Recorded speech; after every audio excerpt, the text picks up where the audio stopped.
बिस्मिल्लाहिर्रहमानिर्रहीम और अस्सलामुअलैकुम। 11 मई पाकिस्तान में पीर की सुबह आसिम मुनीर्स डिफैक्टो फॉर्म 47 मिलिट्री राज डे 163। आज की अहम खबरों में सबसे पहले तमाम माओं को, माएँ साझी होती हैं, जितनी भी माएँ ये वीलॉग सुनती हैं वो हमारी भी माँ हैं, आप सबको बहुत बहुत हैप्पी मदर्स डे। आज ही के दिन आप सब ने ये भी याद रखना है कि पाकिस्तान के अंदर माँ और बेटे की मोहब्बत की एक लाजवाल कहानी, इमरान खान और मरहूमा शौकत खानम की मोहब्बत की वो कहानी, जिसकी मिसाल आज जिंदा जावेद 3 शौकत खानम हॉस्पिटल, एक लाहौर में, एक पेशावर में और कराची वाला जो है वो मुकम्मल होके बस चंद ही महीनों में इंशाल्लाह खुलने वाला है।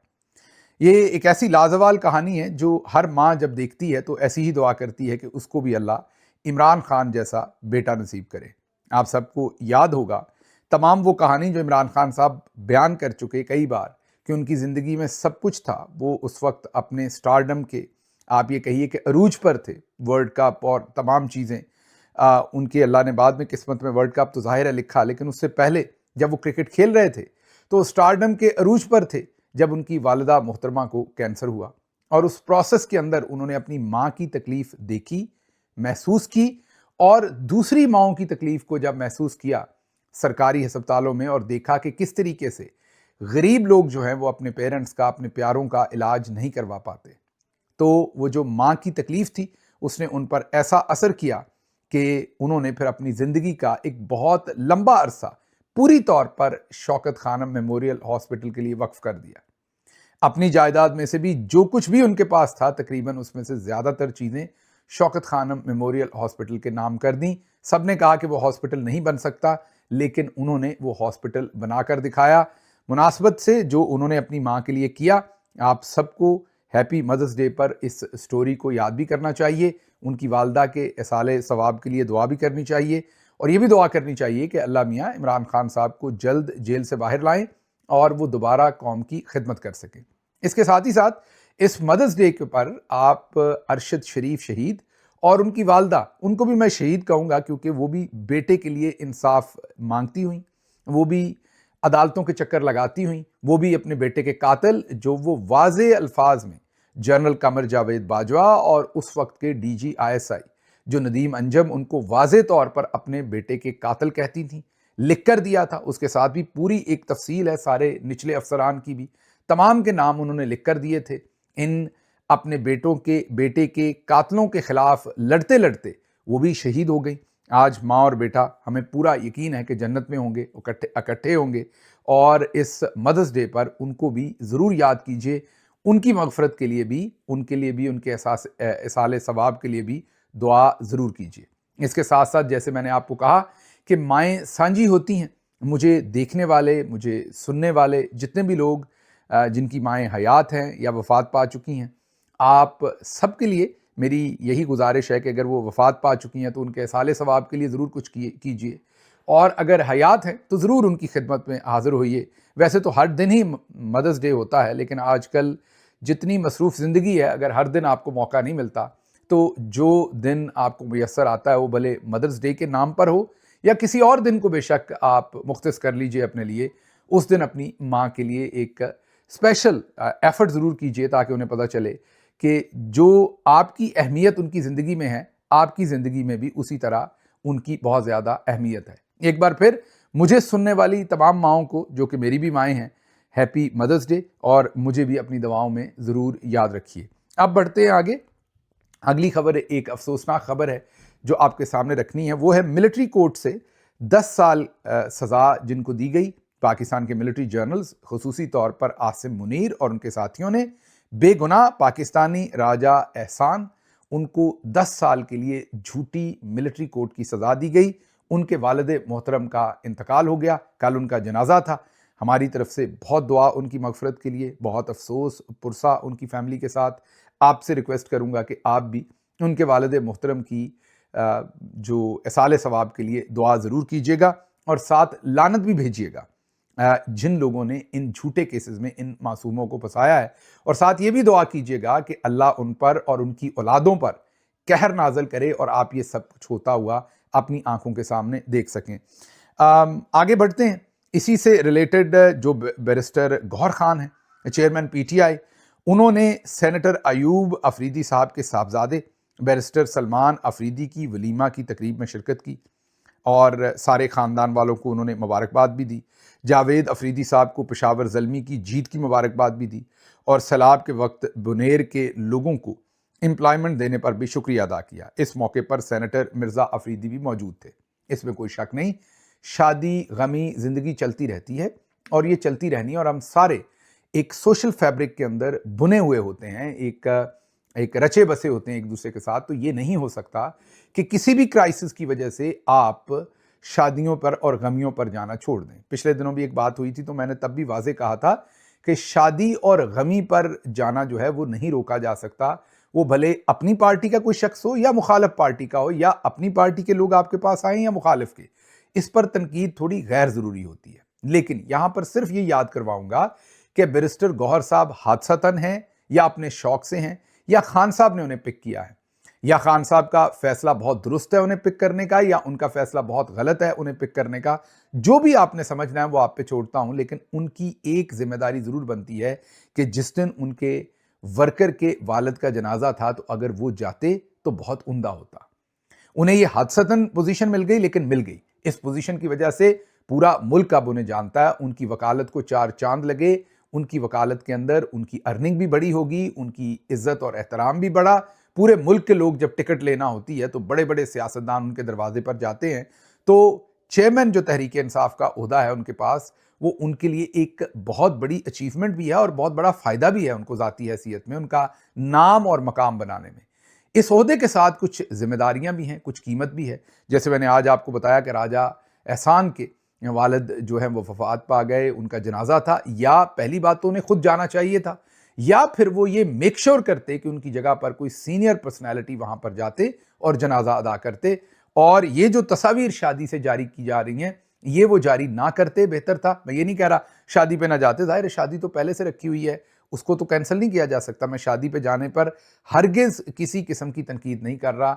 मैं ये कह रहा हूं कि शादियों पर जाना पड़ता है, शादियां गमियां हर सूरत चलती रहती हैं, लेकिन जो आपकी जिम्मेदारियां हैं उनको भी ज़रूर सोचिए और उनके बारे में भी ज़रूर इस एक लम्हे के लिए ठहर के ये सोचिए कि वर्कर जो है उसको तो कोई ओहदा नहीं मिला, राजा एहसान को कुछ नहीं मिला। राजा एहसान ने ना टिकटें बांटी हैं, ना उसकी चौधराहट कायम हुई है, ना उसकी गाड़ियां बदली हैं, ना उसकी वकालत की फ़ी बदली है, उसको तो कुछ हासिल नहीं हुआ। उनके वालिद का जब इंतकाल हुआ, अगर उस दिन भी आप में से कोई नहीं पहुंच सकता तो फिर वो यही सोचेगा कि उसने शायद जिस कॉज के लिए खड़ा हुआ उसने शायद अपनी कुर्बानी को ज़ाया कर दिया या उसकी कुर्बानी को ज़ाया कर दिया गया। तो मैं दोबारा रिक्वेस्ट करूंगा कि अगर आप इमरान खान के लिए कुछ नहीं कर सकते, मीन एहतजाजी तहरीक नहीं चला सकते, तो जनाजे तो पढ़ सकते हैं ना लोगों के जाके, कम अज़ कम वही पढ़ लीजिए। आगे बढ़ते हैं। अगली जो चीज़ आपके सामने रखनी है वो अब इकरारुल हसन साहब ने असल मैसेज जो जर्नल्स आपको बताना चाहते हैं, यही मैसेज जर्नल्स ने मशरकी पाकिस्तान के लोगों को बताने की कोशिश की थी। अब वही मैसेज जर्नल्स जो हैं वो पाकिस्तान के लोगों को भी बताने की कोशिश कर रहे हैं। सीधे सीधे अल्फाज जर्नल्स के हैं। वो कहना चाहते हैं कि हमसे मत लड़ो, हमारे पास जहाज़ है, फाइटर जेट है, हमारे पास टैंक है, हमारे पास तोप है, हमारे पास बंदूक है। याद कीजिए जब ताजे बरतानिया था तो हमारे बुजुर्गों को जो भी आवाज़ उठाता था तोप के दहाने के, जी हाँ, तोप के सामने बांध के पीछे से गोले से उनकी लाश को, उनके जिस्म को, जिंदा जिस्म को उड़ा दिया जाता था। और जाहिर है उनकी लाश के टुकड़े टुकड़े हो जाते थे, लाश के नहीं जिस्म के, मैं लाश कह रहा हूं क्योंकि जिंदा इंसान को तोप के सामने बांध के पीछे से गोला चलाया जाता था और वो जिस्म के टुकड़े हो जाते थे और मतलब कि लाश की बेहुरमती भी होती थी। उसके बाद उन टुकड़ों को इकट्ठा करके मुसलमान होता था तो दफना दिया जाता था, हिंदू होता था तो जला दिया जाता था। ये तमाम कुछ ताजे बरतानिया के अंदर, पाकिस्तान के अंदर होते रहे। और सिर्फ आपको ये बताना है कि वो भी ये सब कुछ इसीलिए करते थे कि आप डरें मलका के सामने। उस वक्त तो बादशाह थे बरतानिया के, बाद में मलका आई 1952 में जिनकी अब तस्वीर लगाई जाती हैं। तो मलका के खिलाफ या उनकी फ़ौज या ईस्ट इंडिया कंपनी, फ़ौज जो थी वो ईस्ट इंडिया कंपनी ही के अंडर थी या उसी का एक हिस्सा थी, तो ईस्ट इंडिया कंपनी के खिलाफ आप ख्वाब में भी कोई ऐसी बात ना सोचें। आज हमारे जर्नल्स भी हमें ऐसा ही पैगाम दे रहे हैं। ये मैसेज पीछे जर्नल्स का है, अल्फाज इकरारुल हसन के हैं। इकरारुल हसन जो कि जर्नल्स का एक बदतरीन और इमेच्योर टाउट है, वो क्या कहता है सुनिए। बंदूक वालों से नहीं लड़ सकते आप, झूठ बोला जाता है आपसे। भाई उनके पास टैंक हैं, फाइटर जेट हैं, तोपें हैं, बंदूकें हैं, एटम बम भी है। या तो आप कहें जी हमने बीएलए की तरह लड़ाई लड़नी है, या आप कहें जी हमने तालिबान बनना है, या आप कहें जी हमने इंडिया की फौज की मदद लेनी है। नहीं कर सकते ना इनमें से कुछ, कैसे लड़ेंगे बताएं। सुन लिया, वो कहते हैं कि इनसे नहीं लड़ा जा सकता, इनके पास टैंक हैं, फाइटर जेट हैं, तोपें हैं, बंदूकें हैं, एटम बम हैं। क्या आप इनसे लड़ने के लिए इंडिया की फौज की मदद लोगे?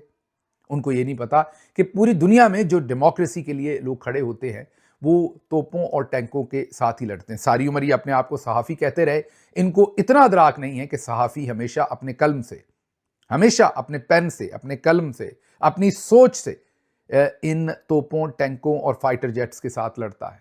सहाफ़त की बुनियादी सीढ़ी ही ये है।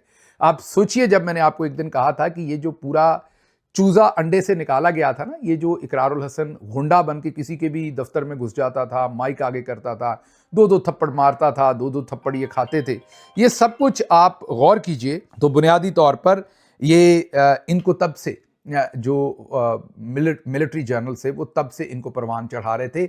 ये कोई अभी नहीं कि इनको अभी एकदम पिक कर लिया। अच्छा, फिर आपका ये ख्याल होगा कि इनको दुनिया पजीराई तो कर नहीं रही और इनको भी पता है कि ये कभी सीरियस सियासतदान के तौर पर रिकग्नाइज नहीं किए जाएंगे। तो फिर ये बताइए कि इनको इतना प्रमोट क्यों किया जा रहा है, इनसे ये तमाम बातें क्यों करवाई जा रही हैं? तो उसका जवाब मेरा बड़ा सिंपल है। जो जर्नल्स हैं उन्होंने डिफरेंट किस्म का जो असलहा आपके खिलाफ चलाना होता है उसके उनके डिफरेंट मकासद होते हैं। मसलन एक असलहा तो तोप है, अगर तोप सीधी आपको गोला मारा जाए तो उसका मकसद होता है आपको तबाह करना। लेकिन अगर एक छोटी बंदूक से हवाई फायरिंग की जाए तो उसका मकसद आपको महज डराना होता है या इंतशार फैलाना होता है। इकरारुल हसन जैसे जो कैरेक्टर हैं ये कभी भी सीरियस पॉलिटिशियन बेचारे नहीं बन सकते और ना ही इनको कोई सुनेगा। जवाद अहमद हुए, इकरारुल हसन हुए, ये मज़ाहिया अदाकार हैं या मज़ाहिया कैरेक्टर हैं, वो जो फिल्मों के अंदर पीछे से आहोनी आहो कहने वाली होती हैं। तो इनको मार्केट में इसलिए छोड़ा गया है कि बयानिए को गदला करें। सबको पता है ना इनको किसी ने सीरियस लेना है ना इन्होंने किसी चीज़ को सीरियस लेना है। तो इनको बस ये कहा गया कि बयान दें, क्योंकि लोगों को गुस्सा आएगा जब लोग इनको देखेंगे कि ये भी सियासतदान बनने की कोशिश कर रहे हैं। दो गालियां लोग इन्हें देंगे, मैं गालियों को कभी इंडोर्स नहीं कर रहा, मैं मुहावरतन कह रहा हूं। दो गालियां ये लोगों को देंगे और दो लोग इनको देंगे, तो चले लड़ाई रहेगी और तवज्जो जर्नल्स की तरफ से हटके ये होगी कि इकरारुल हसन ने ये कह दिया, जवाद अहमद ने ये कह दिया, इकरारुल हसन ने इमरान खान को ये कह दिया, इमरान खान के वोटर्स ने इकरारुल हसन को वापस ये कह दिया।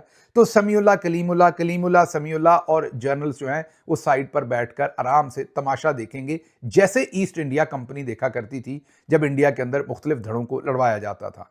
तो इसलिए ये जो इकरारुल हसन और जवाद अहमद की तरह के कैरेक्टर होते हैं इन्हें इग्नोर किया करें, ज़्यादातर इनके ऊपर ज़्यादा तवज्जो देने की ज़रूरत नहीं है।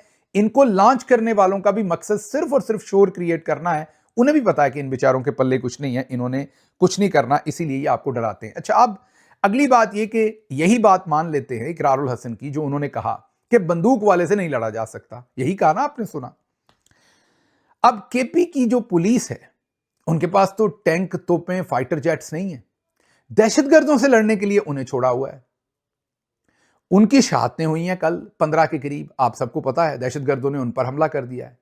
तो आप मुझे बताइए कि क्या फिर केपी पुलिस भी यही कहे कि जनाब हम इनसे नहीं लड़ सकते, इनके साथ इनके पास बंदूक है? क्या पुलिस भी यही जवाब दे कि हम इनसे नहीं लड़ सकते, इनके पास बंदूक है, आप लड़े, आपके पास तोप, टैंक और फाइटर जेट्स हैं, हमें आपने आगे क्यों किया है? फिर क्या वो ये सवाल पूछ सकते हैं कि जनाब आपकी तनख्वाहों में तो 100% इजाफा किया गया था, मिलिट्री के अफसरान की तनख्वाहों में 100% इजाफा किया गया था। मैं ये नहीं कह रहा क्यों किया गया, अच्छी बात है, हमारी फौज है, अगर अफसरान की जरूरत है तो जरूर करें, लेकिन फिर ये पुलिस हमारी नहीं है, इनकी तनख्वाहों में 100% इजाफा क्यों नहीं हुआ? फिर जब फौजी अफसरान जो है उनका जनाजा होता है तो हिसाब लिया जाता है कि कौन कौन जनाजे पे गया है, आर्मी चीफ भी जाते हैं, तमाम लोग। जब ये शहीद हुए, जब ये गिरे हैं, मतलब कि शहीद किए गए, इनके जिस्म गिरे हैं जमीन पर, इनकी जो है वो जिस्म की बोटियां उड़ी हैं हवा के अंदर, उस वक्त आसिम मुनीर दियाँ क्या बातें, क्लाशनकोफ और पता नहीं क्या हो रहा था, मुजरे हो रहे थे, डांस हो रहे था, उस वक्त तो किसी को नहीं याद था कि ये 15 लोग जो हैं वो शहीद कर दिए गए हैं। तो इनके जनाजे पर भी अभी तक तो आसिम मुनीर साहब नहीं पहुंचे, देखते हैं, को पता चलता है किसी के जनाजे पर पहुंचते हैं कि नहीं पहुंचते। तो ना इन बेचारों को वसूलतें मैसर है, ना इन्हें कॉर्नर का प्लॉट मिलता है, ना इन्हें कुछ और मिलता है, फिर इन पर इल्ज़ाम है रिश्वत लेते हैं। और क्या करें, आपने इंस्टीट्यूशनलाइज कर दिया हुआ है करप्शन को। आपने एक इंस्टीट्यूशनलाइज करप्शन की हुई है कि आपको हिस्सा बकदरे जुस्सा मिलना ही मिलना है जब आपने रिटायर होना है। वहां फड़ो फड़ी है, आपो आपी है, जिसने जितनी मारधाड़ कर ली उतना पैसा वो बना के ले जाएगा। तो फर्क ये है, आपकी करप्शन इंस्टीट्यूशनलाइज है, उनकी इंडिविजुअल है, और कहा जाता है हम करप्शन नहीं करते, वो करते हैं। हालांकि अगर आप देखें तो एंड ऑफ द डे माल ही बना के लेके जाना है। कोई इंडिविजुअली मारधाड़ करता है और कोई इंस्टीट्यूशन के तौर पर मारधाड़ करके वो माल बनाकर जाता है। आगे बढ़ते हैं जी। फरवरी 2024 के इलेक्शन से चंद दिन पहले नवाज शरीफ ने अपने मंशूर का ऐलान किया था, जिसमें कहा था कि 1 करोड़ नौकरियां देंगे, जबकि 1 करोड़ लोग इस वक्त हुकूमत के अपने जो अदाद-ओ-शुमार हैं उसके मुताबिक बेरोजगार हो चुके हैं। फिर नवाज शरीफ साहब ने कहा था कि गुर्बत कम करेंगे। गुर्बत जिस सतह पर इन्हें मिली थी उससे तकरीबन दुगनी कर दी है इन्होंने, कम करने की बजाय ज्यादा। इस वक्त इनके अपने नंबर्स के मुताबिक 45% पाकिस्तान की आबादी जो है वो गुर्बत की लकीर से नीचे है। अच्छा, ये बातें हम सुनते हैं, आगे बढ़ जाते हैं।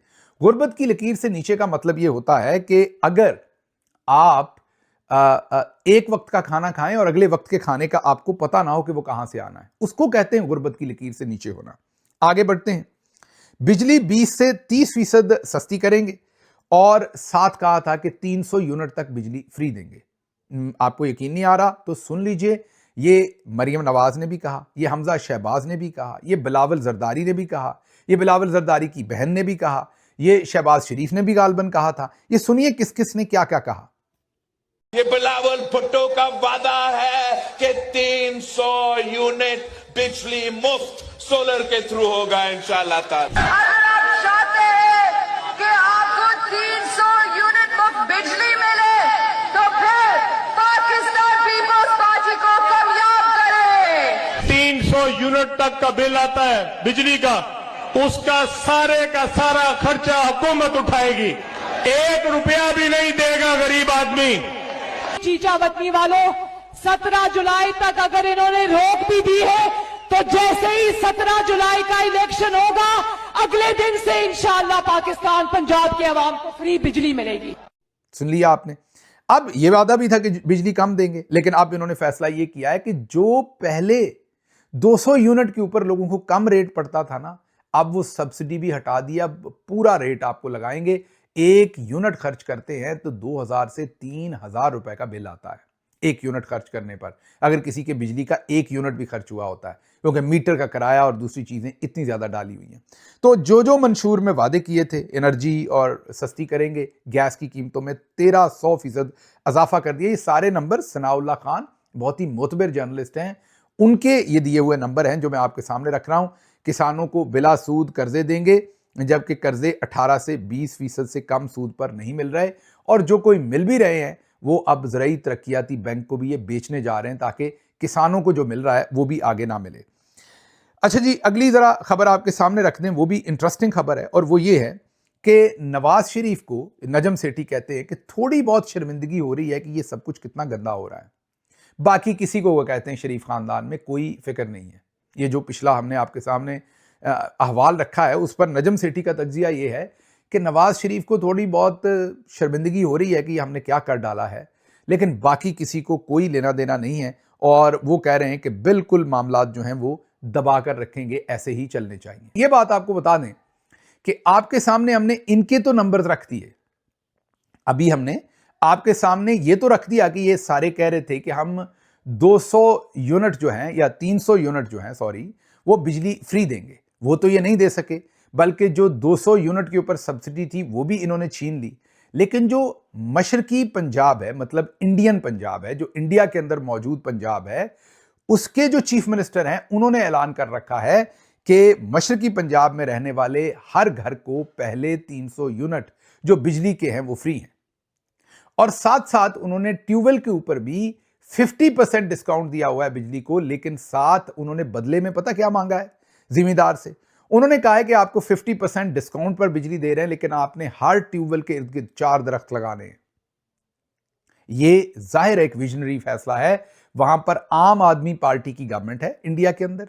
केजरीवाल की जो पार्टी, जिनसे दिल्ली की गवर्नमेंट जो थी वो छीन ली मोदी ने, और वो किस तरह से छीनी वो आप सबको पता है। मोदी भी वहां पर आसिम मुनीर की तरह ही फस्तायत इस्तेमाल करते हैं अपने पॉलिटिकल अपोनेंट के खिलाफ, और उनके खिलाफ पर्चे किए, उन्हें जेलों में डाला, तो उनसे वो गवर्नमेंट छीन ली। पंजाब में अभी तक उनकी गवर्नमेंट है और वहां पर वो हर घराने को 300 यूनिट बिजली फ्री दे रहे हैं। पाकिस्तान के अंदर अब जो 300 यूनिट इस्तेमाल करेगा उसे 10 से 15 हज़ार रुपए का बिल जो है वो अदा करना पड़ेगा। अब यहां पर आपको सोचना पड़ेगा कि एक ही खित्ता, मतलब जब 1947 से पहले ये सरहद नहीं थी तो एक ही तरह का खित्ता है ना, मतलब कि एक ही जमीन, एक ही तरह की फसलें, एक ही तरह का सब कुछ है। अब तो जाहिर है हमारा अलग मुल्क है, उनका अलग मुल्क है, लेकिन कहने का मतलब ये कि मौसम एक, जमीन एक तरह की, सब कुछ एक।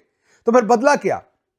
मुझे फिर नूरजहां साहबा का वो गाना याद आ रहा है, वो फौजी जंगी तराना याद आ रहा है, जिसमें उन्होंने कहा था कि ए पुत्र हटाते नहीं विकदे।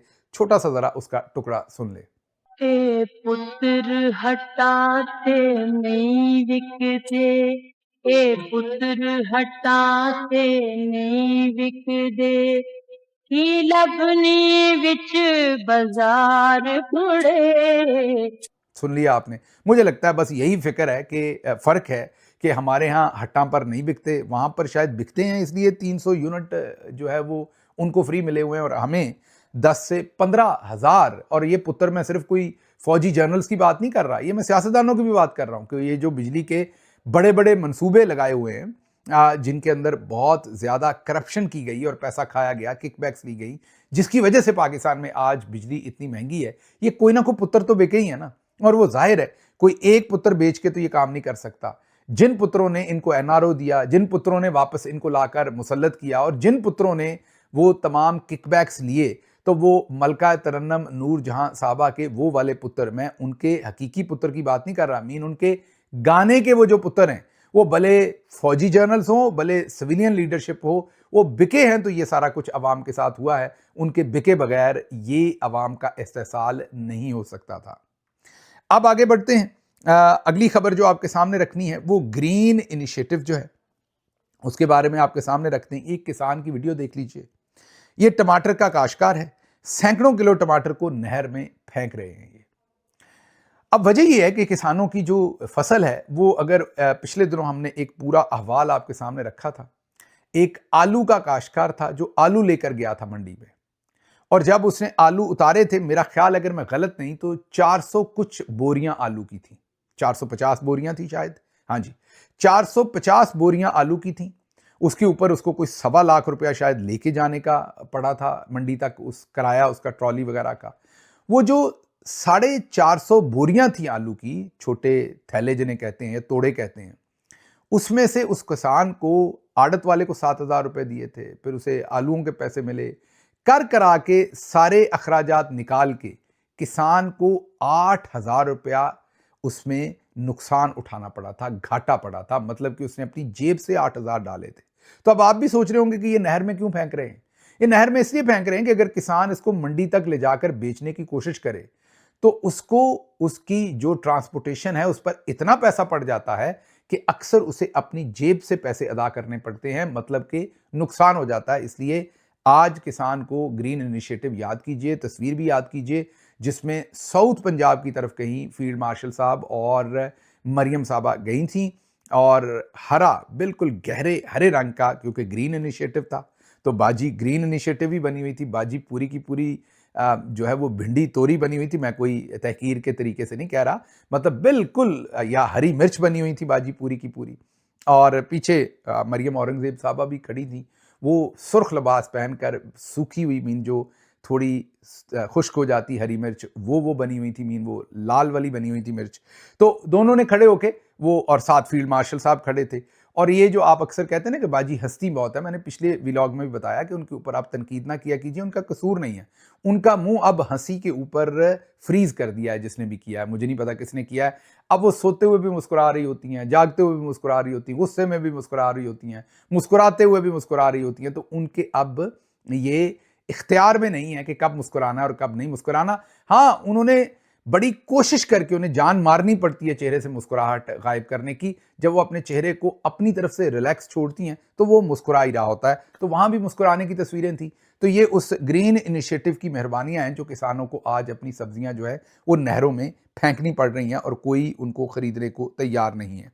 अच्छा जी, फिर जावेद चौधरी साहब, आपको पता है कि जब तक कोई नई बात ना करें, सामने ना लाएं, तो उनको भी चैन नहीं है। उन्होंने नई बात की। उन्होंने कहा 6 और 7 मई भारत के साथ जब जंग हो रही थी तो हमने एक इंडियन पायलट को हनी ट्रैप कर लिया था। हमारे कुछ लड़के लड़की बनकर उससे बात कर रहे थे।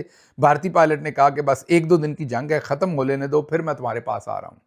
अब पता नहीं, शायद जावेद चौधरी साहब ही लड़की बनकर बात कर रहे हों, ये हमें नहीं पता। लेकिन आप जरा गौर कीजिए कि जान एक तरफ ये कह रहे हैं कि हम बहुत प्रोफेशनल हैं, हम मतलब उसकी पूरी, और बीच में से जावेद चौधरी साहब ये कह रहे हैं कि नहीं, हम इस तरह के काम भी कर रहे थे। जावेद चौधरी साहब, हर बात करने की नहीं होती। अगर ऐसा हुआ भी है तो आपका क्लिप उठाकर कोई इंडिया में भी चलाएगा कि यार ये तो इस तरीके से धोखेबाजियां और चक्कर दे रहे थे, तो इससे कोई शान बनेगी आपकी? तो गंदे काम ही करते हुए आप नजर आएंगे ना। तो मतलब हर चीज कहने की तो नहीं होती। पहली बात तो ऐसा हुआ हमारे सामने कहीं रिपोर्ट नहीं हुआ, लेकिन अगर हुआ भी है तो बहरहाल आई डोंट नो, हो सकता है कि आपके हिसाब से ये बिल्कुल ठीक हो। बहरहाल जी, एक जगह पर मरियम साहबा, तो आपको पता है जनाजगाहों पर भी तस्वीरें लगवा रही हैं। ये सरगोदा का इलाका है और वहां पर मरियम नवाज साहबा की तस्वीर लगी थी सड़क पर। किसी ने उस पर स्याही फेंक दी और उसके खिलाफ अब बड़ी सख्त दफात के तहत मुकदमा दर्ज कर दिया गया है। गौर कीजिए कि यहां लोगों के घर डकैती हो जाए, कत्ल हो जाए तो मुकदमा दर्ज नहीं होता, और दूसरी तरफ मरियम नवाज साहबा के चेहरे पर सिर्फ और सिर्फ स्याही फेंकी गई है। मीन चेहरे पर भी, मतलब कि उनका जो एक आप ये कहिए कि कोई बोर्ड लगा हुआ है सड़क के ऊपर, वहां उनकी जो तस्वीर लगी हुई है, कोई हकीकतन उनके ऊपर स्याही नहीं फेंकी गई, उनकी तस्वीर पर स्याही फेंकी गई है और उस पर भी पुलिस ने पर्चा दर्ज किया है और अब वो इन्वेस्टिगेशन कर रहे हैं कि ये किसने कारनामा अंजाम दिया है। उसके बाद टैक्स अफसरान ने, मेरा ख्याल आसिम मुनीर साहब से, उन्होंने भी मोटिवेशन दी है। जो साबिक member FBR doctor Mohammad Iqbal हैं, उन्होंने कहा है कि एफबीआर के अफसरान को आपने नई गाड़ियां दी थी, उससे टैक्स कलेक्शन बेहतर नहीं हुई, अब उन्हें एक क्लाशनकोफ भी दे दें। मैंने कहा सवाद आ गया, क्लाशनकोफ उन्हें दें ताकि वो जाके ताजरों को, उनका कहने का मतलब है कि क्लाशनकोफ से फड़का दें। वैसे जरूरत नहीं है, आजकल तो आप लोगों के हाथ में आसिम मुनीर साहब ने क्लाशनकोफ ही दी हुई है। सीसीडी जो कुछ कर रही है वो सबके सामने है। और अभी आज का ही एक वाकया है कि लाहौर में एक वकील को गाड़ी बेची शोरूम से, वहां पर एक बच्चा काम करता था शोरूम पे। वकील ने कुछ पैसे देने थे जो नहीं दिए, बच्चे ने राब्ता किया।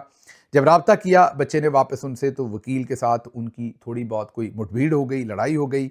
और जब वो लड़ाई हो गई तो उन्होंने सीसीडी को कह के उस बच्चे को उठवा लिया।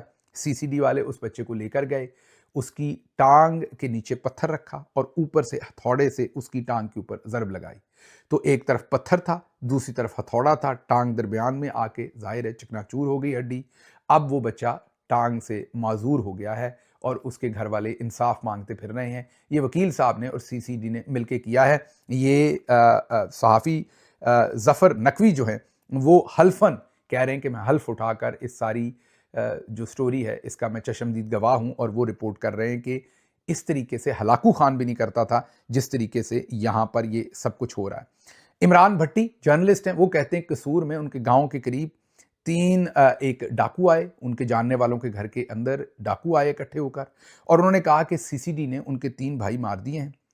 20 लाख रुपए देकर मैंने अपनी जान बचाई है, सख्त डिप्रेशन में हूं, एंग्जाइटी में हूं, शौक से तुम्हारे घर डाका मारने नहीं आया। जो 20 लाख सीसीडी को दिए हैं वो भी मैंने पूरे करने हैं, इसलिए तुम्हारे घर का प्लान बनाया है, तो नाराज ना हो, हमें आराम से डाका मारने दो। ये है आसिम मुनीर और बाजी मरियम का पाकिस्तान। मुझे यहां से इजाजत दीजिए। अल्लाह आपका हामी और नासिर हो। पाकिस्तान जिंदाबाद।